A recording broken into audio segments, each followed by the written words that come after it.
በዓለማችን 2/3 ሽቶ ምርት በማምረት የምትታወቀው የምስራቅ አፍሪካ ሀገር ማን ናት? ሀ ኮሞሮስ፣ ለ ሪዩኔን፣ ሐመርሃ ሞሪሸስ፣ መ ማዳጋስካር።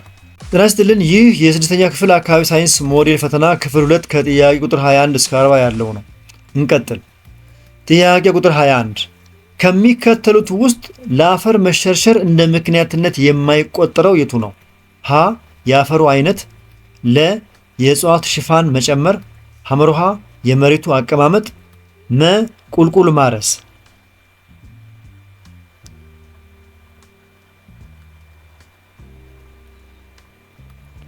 የእጽዋት ሽፋን መጨመር ካላችሁ ትክክል ነው። የእጽዋት ሽፋን መጨመር ማለትም ዛፎችንና ሳሮችን መትከል አፈር በዝናብና በነፋስ እንዳይጠረግ ስለሚከላከል ለአፈር መሸርሸር ምክንያት ሳይሆን ለአፈር ጥበቃ የሚረዳ ዘዴ ነው።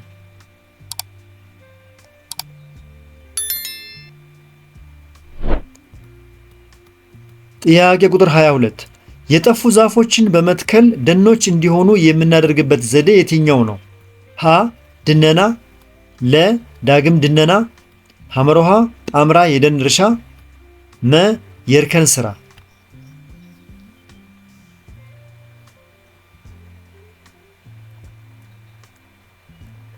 የጠፉ ዛፎችን በመትከል ደኖች እንዲሆኑ የምናደርግበት ዘዴ ዳግም ድነና ነው የሚባለው። ምክንያቱም በአካባቢው የነበሩ ነገር ግን በተለያዩ ምክንያቶች የጠፉ ዛፎችን መልሶ በመትከል ደኖችን መልሶ የማልማት ተግባር ዳግም ድነና ተብሎ ይጠራል።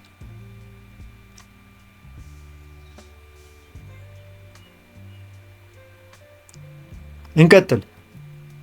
ጥያቄ ቁጥር 23 የምስራቅ አፍሪካ የወንዞች አጠቃቀም ተግዳሮት ያልሆነው የቱ ነው? ሀ የአየር ንብረት ለውጥ፣ ለ ከኢንዱስትሪ በሚወጡ ፈሳሾች መበከል፣ ሐመርሃ በውሃማ አካላት ላይ የሚጨመሩ ባዕድ ነገሮች መበራከት፣ መ በጋራ የውሃ ተፋሰስ ሀገራት መካከል ፍትሃዊ የውሃ አጠቃቀም መኖር።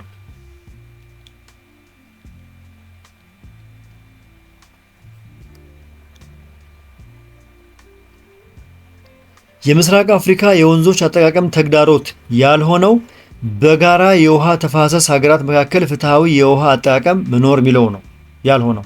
ምክንያቱም በሀገራት መካከል ፍትሃዊ የውሃ አጠቃቀም መኖሩ መልካም አጋጣሚና መፍትሄ እንጂ የወንዞች አጠቃቀም ተግዳሮት ወይም ችግር ሊሆን አይችልም።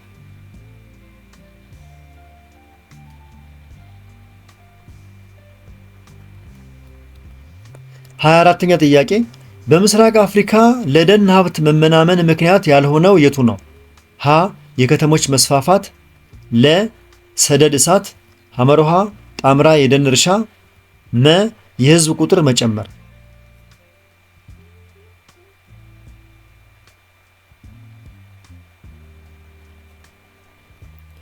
ጣምራ የደን እርሻ አላችሁ?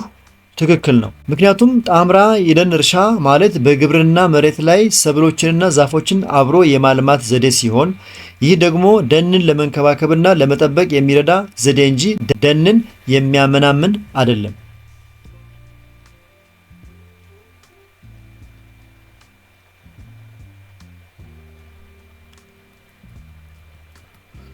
የተከበራችሁ የዚህ ቻናል ተከታታዮች እስካሁን በቀረቡ ጥያቄዎች መልስና ማብራሪያዎች ላይ አስተያየት ጥቆማ ወይም ጥያቄ ካላችሁ አስተያየት መስጫውን አስቀምጡ። ከተመቻችሁ አሁኑ ላይክ አድርጉ። እየፈጠንኩ ወይም የዘገየው ከሆነ ቪዲዮን ያስቆማችሁ ተከተሉ። መልካም ጊዜ። እንቀጥል። ጥያቄ ቁጥር 25 በምስራቅ አፍሪካ የሐይቆች አጠቃቀም ላይ ተጽዕኖ ከሚያሳድሩ ምክንያቶች መካከል ያልሆነው የቱ ነው? ሀ የድርቅ መከሰትና የሐይቆች መጥፋት፣ ለ የሐይቆች በደለል መሞላት፣ ሐመርሃ በአካባቢ ያለው የእጽዋት ሽፋን መቀነስ፣ መ የተጠናከረ የተፈጥሮ ሀብት አያያዝ።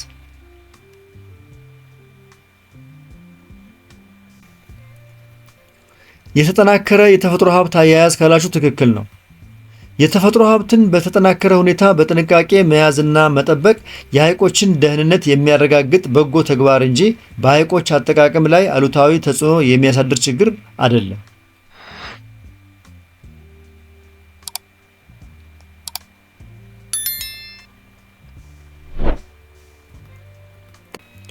ጥያቄ ቁጥር 26 ከምስራቅ አፍሪካ ሀገራት መካከል በህዝብ ጥግግት ቀዳማዊ ሀገር ማን ናት? ሀ ሲሸልስ፣ ለ ሞሪሸስ፣ ሐመሮሃ ዛምቢያ፣ መ ሩዋንዳ።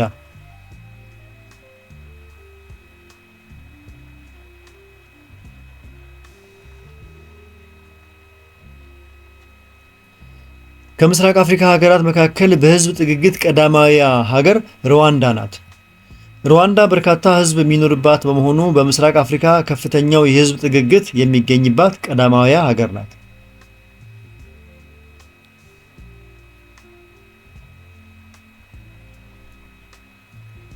መልካም።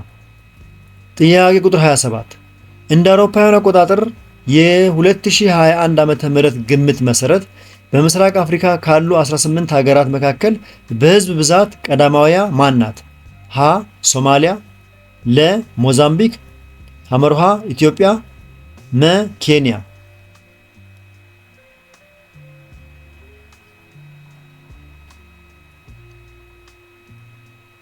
ትክክለኛው መልስ ኢትዮጵያ የሚለው ነው። ኢትዮጵያ ከ120 ሚሊዮን በላይ የህዝብ ቁጥር ያላት በመሆኑ በምስራቅ አፍሪካ ቀጠና ውስጥ በህዝብ ብዛት በአንደኝነት ደረጃ ላይ የምትገኝ ግዙፍ ሀገር ናት።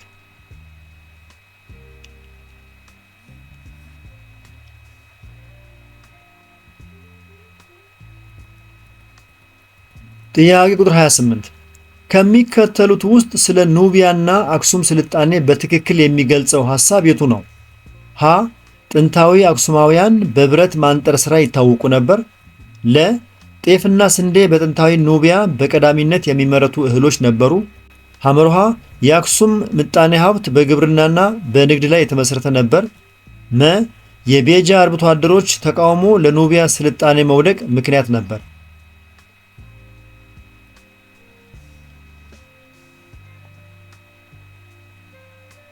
ትክክለኛው መልስ የአክሱም ምጣኔ ሀብት በግብርናና በንግድ ላይ የተመሰረተ ነበር የሚለው ነው። ጥንታዊ የአክሱም ስልጣኔ የዳበረ ምጣኔ ሀብት ነበረው።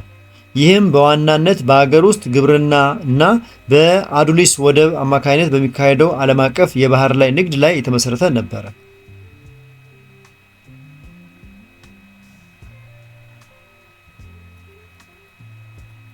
29ኛ የአስመራ ጥንታዊ ከተማ በዩኔስኮ የተመዘገበችበት ምክንያት የሆነው የቱ ነው?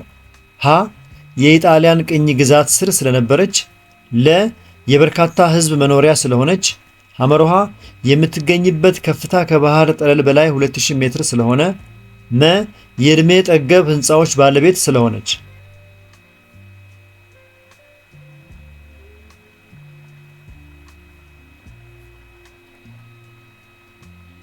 ትክክለኛው መልስ የዕድሜ ጠገብ ሕንፃዎች ባለቤት ስለሆነች የሚለው ነው።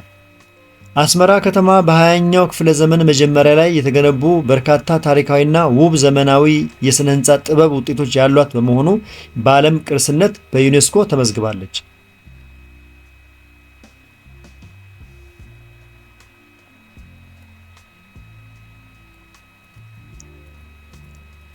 ወደ ክፍል 2 አጋማሽ ደረስን። የተከበራችሁ የዚህ ቻናል ተከታታዮች እስካሁን በቀረቡ ጥያቄዎች መልስና ማብራሪያዎች ላይ አስተያየት፣ ጥያቄና ጥቆማ ካላችሁ አስተያየት መስጫው ላይ አስቀምጡ። ከተመቻችሁ አሁኑ ላይክ አድርጉ። ሌሎቹ ጓደኞቻችሁ እንዲያገኙት ከፈለጋችሁ ደግሞ ሼር አድርጉላቸው። በዚህ ቻናል ላይ ብዙ የስድስተኛ ክፍል ሚኒስትሪና ሞዴል ጥያቄዎች ስለሚገኙ እነሱን በቀላሉ ለማግኘትና እንደ ማጣቀሻ ለመጠቀም ቻናሉን ሳብስክራይብ አድርጉ። እየፈጠንኩ ወይም የዘገየሁባችሁ ከሆነ ቪዲዮውን እያስቆማችሁ ተከተሉ። መልካም ጊዜ። እንቀጥል። ጥያቄ ቁጥር 30 ከሚከተሉት ውስጥ የምስራቅ አፍሪካ ቅርሶች ምጣኔ ሀብታዊ ጠቀሜታ ያልሆነው የቱ ነው? ሀ የፈጠራ ስራን ለማጎልበት፣ ለ የምጣኔ ሀብት አቅምን ለማሳደግ፣ ሐመሮሃ የወደፊት የእድገት አቅጣጫን ለመተንበይ፣ መ የሀገር ኢኮኖሚን ለመቀነስ።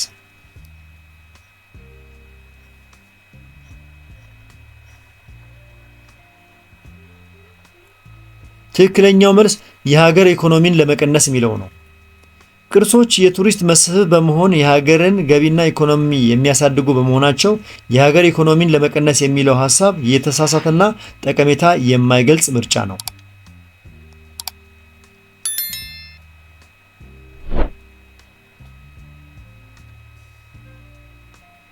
ጥያቄ ቁጥር 31 ከሚከተሉት ውስጥ በምስራቅ አፍሪካ የሚገኙ ቅርሶች አጠቃቀምን የሚቀንሰው ምክንያት የቱ ነው?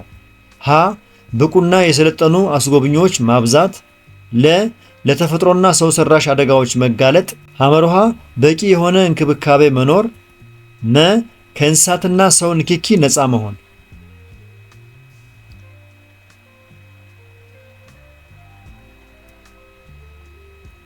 ትክክለኛው መልስ ለተፈጥሮና ሰው ሰራሽ አደጋዎች መጋለጥ የሚለው ነው።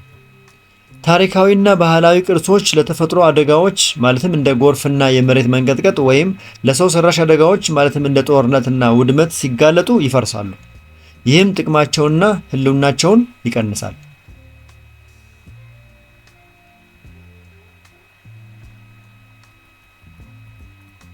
32ኛ በዓለማችን 2/3 ሽቶ ምርት በማምረት የምትታወቀው የምስራቅ አፍሪካ ሀገር ማን ናት?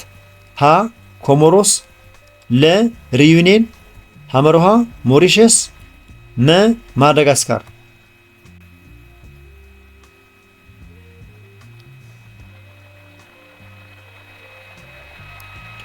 በዓለማችን 2/3 ሽቶ ምርት በማምረት የምትታወቀው የምስራቅ አፍሪካ ሀገር ኮሞሮስ ናት። ኮሞሮስ ለሽቶ መስሪያነት የሚያገለግለውን ይላንግ የተሰኘውን የእጽዋት ዘይት በከፍተኛ ደረጃ በማምረት የዓለማችንን የሽቶ ምርት 2/3 ድርሻ በመሸፈን ትታወቃለች።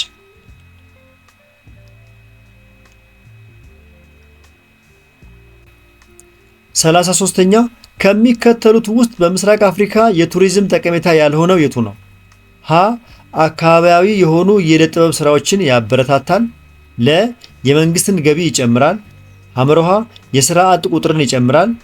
መ የሥራ ዕድልን ያመቻቻል።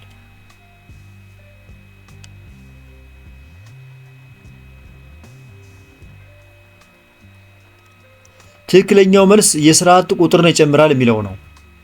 ቱሪዝም ለብዙ ዜጎች የሥራ ዕድል የሚፈጥርና የሥራ አጥነትን ችግር የሚቀርፍ ዘርፍ በመሆኑ የሥራ አጥ ቁጥርን ይጨምራል የሚለው ሐሳብ የቱሪዝምን ጥቅም አይገልጽም።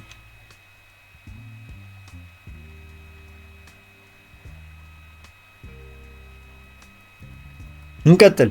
ጥያቄ ቁጥር 34 ጥራት ያለውን ልብስ በማምረት ወደ አሜሪካ እና አውሮፓ የሚልኩት ቀዳሚ የምስራቅ አፍሪካ ሀገራት እነማን ናቸው?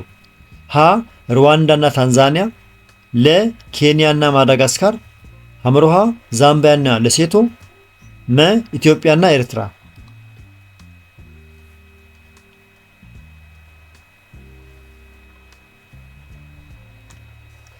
ጥራት ያለው ልብስ በማምረት ወደ አሜሪካና አውሮፓ የሚልኩ ቀዳሚ የምስራቅ አፍሪካ ሀገራት ኬንያና ማዳጋስካር ናቸው።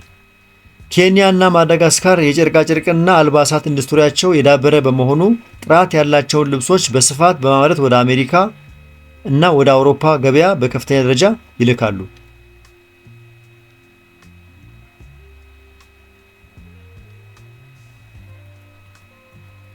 ሰላሳ አምስተኛ የምስራቅ አፍሪካ ማህበረሰብ ተቋምን ወይም ኢኤሲ ዘግይተው የተቀላቀሉት የምስራቅ አፍሪካ ሀገራት የትኞቹ ናቸው?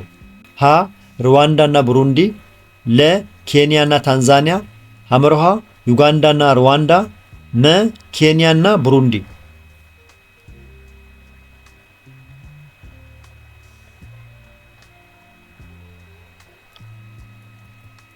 ሩዋንዳ እና ቡሩንዲ ካላችሁ ትክክል ነው። የዚህ ቀጠናዊ ተቋም መስራቾች ኬንያ፣ ኡጋንዳ እና ታንዛኒያ ሲሆኑ ሩዋንዳ እና ቡሩንዲ ግን በሂደት ተቋሙን ዘግይተው የተቀላቀሉ አባላት ናቸው።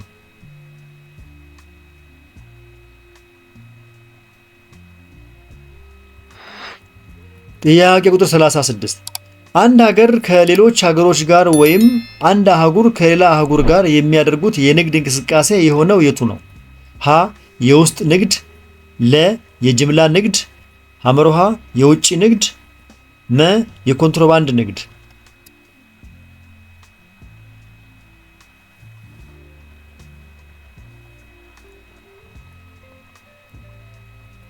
መልሱ የውጭ ንግድ የሚለው ነው።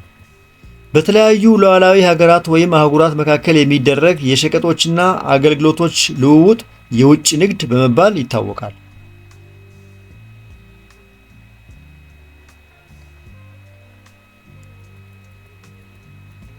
ወደ 37ኛው ጥያቄ መጣን። በምስራቅ አፍሪካ ሀገራት ላይ HIV ኤድስ ከሚያደርሰው ጫና ውስጥ የማይካተተው የቱ ነው? ሀ አምራች የሆነውን ዜጋ ያሳጣል። ለ አዛውንትን ያለ ጧሪ ያስቀራል።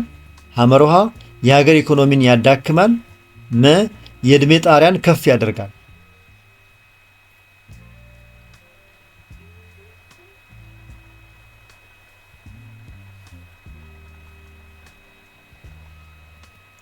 የዕድሜ ጣሪያን ከፍ ያደርጋል ካላችሁ ትክክለኛው ምርጫ እሱ ነው። ምክንያቱም HIV ኤድስ የሰዎችን የመኖር ዕድሜስ የሚያሳጥርና ሞትን የሚያበዛ ወረርሽኝ በመሆኑ የዕድሜ ጣሪያን ከፍ ያደርጋል የሚለው ሐሳብ ከበሽታው አሉታዊ ጫናዎች ጋር በፍጹም አይገናኝም።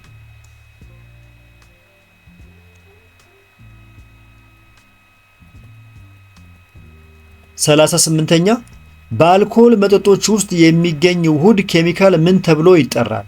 ሀ ኢታኖል፣ ለ ኮካይን፣ ሐመሮሃ ኒኮቲን፣ መ ካቴኒን።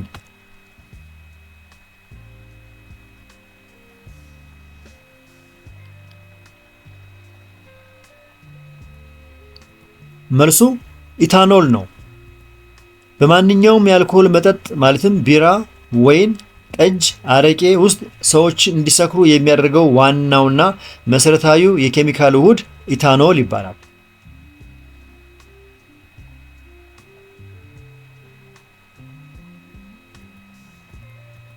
ጥያቄ ቁጥር 39 ከሚከተሉት ውስጥ በማህበረሰቡ ዘንድ ሊወገዝ የሚገባው ድርጊት የቱ ነው?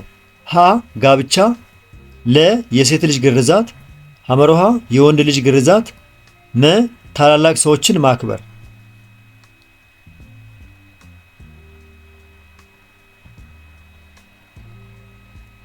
ትክክለኛው መልስ የሴት ልጅ ግርዛት የሚለው ነው። የሴት ልጅ ግርዛት በሴቶች ላይ ከፍተኛ አካላዊና ስነልቦናዊ ጉዳት የሚያደርስ ሰብአዊ መብትን የሚጥስ ጎጂ ልማዳዊ ድርጊት በመሆኑ በማህበረሰቡ ዘንድ ሙሉ በሙሉ ሊወገዝና ሊጠፋ የሚገባው ተግባር ነው።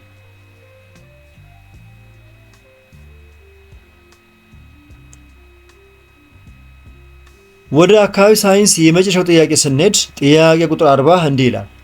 የምስራቅ አፍሪካ ሀገራት ከሚያጋጥማቸው ወቅታዊ የድርቅና ረሃብ ችግር ለመውጣት የሚያስችላቸው ሀገር በቀል ዘዴ የቱ ነው? ሀ በረዥም ጊዜ የሚደርሱ የሰብል አይነቶች መዝራት፣ ለ የዝናብ ወቅትን ጠብቆ አዝርዕቶችን መዝራት፣ ሐመሮሃ ድርቅን ሊቋቋሙ የሚችሉ እጽዋትን ትኩረት ሰጥቶ መንከባከብ፣ መ ድርቅን የማይቋቋሙ እንስሳትን ወደ ሌላ ቦታ ማዘዋወር።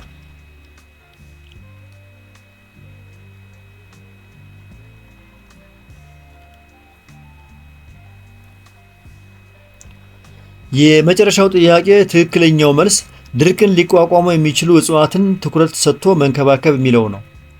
ወቅታዊውን የድርቅና የአየር ንብረት መዛባት ለመቋቋም የአካባቢን ስነ ምህዳር መጠበቅና አነስተኛ ውሃ የሚፈልጉ ድርቅን መቋቋም የሚችሉ ሰብሎችንና እጽዋትን መትከልና መንከባከብ ዋናው ሀገር በቀል መፍትሄ ነው። የተከበራችሁ የዚህ ቻናል ተከታታዮች እስካሁን በቀረቡ ጥያቄዎች መልስና ማብራሪያዎች ላይ አስተያየት፣ ጥቆማና ጥያቄ ካላችሁ አስተያየት መስጫው ላይ አስቀምጡ። ከተመቻችሁ ሳትረሱ አሁኑ ላይክ አድርጉ። ሌሎቹ እንዲያገኙት ከፈለጋችሁ ደግሞ ሼር አድርጉላቸው። በዚህ ቻናል ላይ የስድስተኛ ክፍል የተለያዩ የሚኒስትሪና ሞዴል ጥያቄዎች በብዛት ስለሚገኙ እነሱን እንደ ማጣቀሻ ለመጠቀም ከፈለጋችሁ ቻናሉን አሁኑ ሳብስክራይብ አድርጉ። የዚህን ጥያቄ ፒዲኤፍ ከፈለጋችሁ ከቴሌግራም ቻናላችን ላይ ሃሁ ቲዩብ የሚለውን ጆይን በማድረግ እዛ ላይ ማግኘት ትችላላችሁ። መልካም የፈተናና የጥናት ዝግጅት ወቅት ይሁንላችሁ። በሌላ የትምህርት አይነት እስከምንገናኝ ቻው።